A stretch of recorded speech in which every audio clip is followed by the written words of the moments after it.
Le centre équestre de Saint-Martin-de-Seignan, qui accueille plus d'une centaine de cavaliers, a eu l'honneur de recevoir pendant 2 jours le champion olympique de saut d'obstacle par équipe à Rio, Philippe Rosier, pour un stage exceptionnel qui a pourtant été organisé de la plus simple des manières. Dans le milieu du cheval, l'animal rend les choses plus faciles parce qu'en fait, quand on se croise en concours, tout ça, on arrive à boire un café avec le numéro 1 mondial ou l'entraîneur national. Et c'est vrai que dans notre milieu, les portes sont un peu plus accessibles. Et Philippe, on s'était rencontrés donc, à l'occasion des Longines à Paris. Donc à cette occasion-là, je l'avais sollicité savoir s'il pouvait venir pour 2 jours et il a répondu présent. Donc il a pris de son temps, il a un planning très chargé, il était à Abu Dhabi la semaine dernière, à Hong Kong il y a 15 jours. Donc c'est quelqu'un qui voyage énormément pour son sport et il s'est rendu disponible et ça c'est vraiment sympa de sa part. Pour Philippe Rosier, ce type de stage est un moyen de transmettre un peu de son expérience aux jeunes cavaliers. Moi, je pars du principe d'un truc qui est très simple, c'est que l'équitation, c'est une grande famille.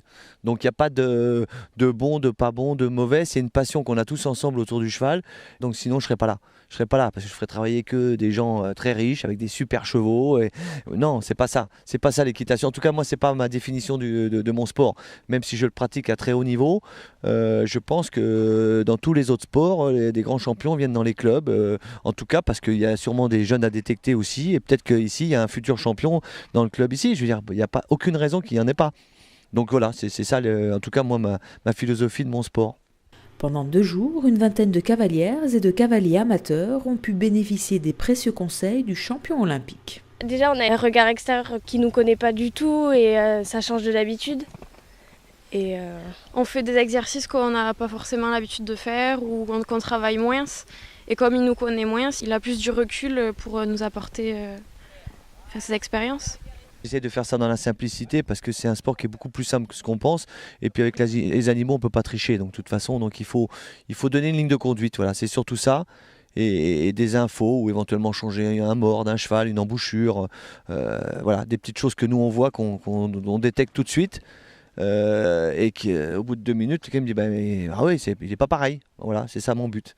Ça nous donne l'opportunité d'une part d'avoir des retours sur nos chevaux par des grands champions qui n'ont plus aucune preuve à faire auprès d'un public comme nous, et d'autre part de pouvoir se remettre en question par un œil extérieur, et ça c'est toujours très intéressant. Ma coach a beau être la meilleure du monde pour moi, on se connaît par cœur et l'ennui c'est qu'on va peut-être de temps en temps voir un peu toujours les mêmes choses. Peut-être que là, effectivement, moi j'ai l'impression d'avoir progressé parce qu'il y a 2 défauts que Philippe a très bien vus cette fois-ci. En 2 jours, j'ai l'impression, oui, d'avoir franchi un petit cap, mine de rien, qui risque d'être très intéressant pour la suite. Ouais. Tous les cavaliers qui ont pris part à ce stage pourront très prochainement mettre en œuvre leurs acquis dans les prochains championnats régionaux et nationaux.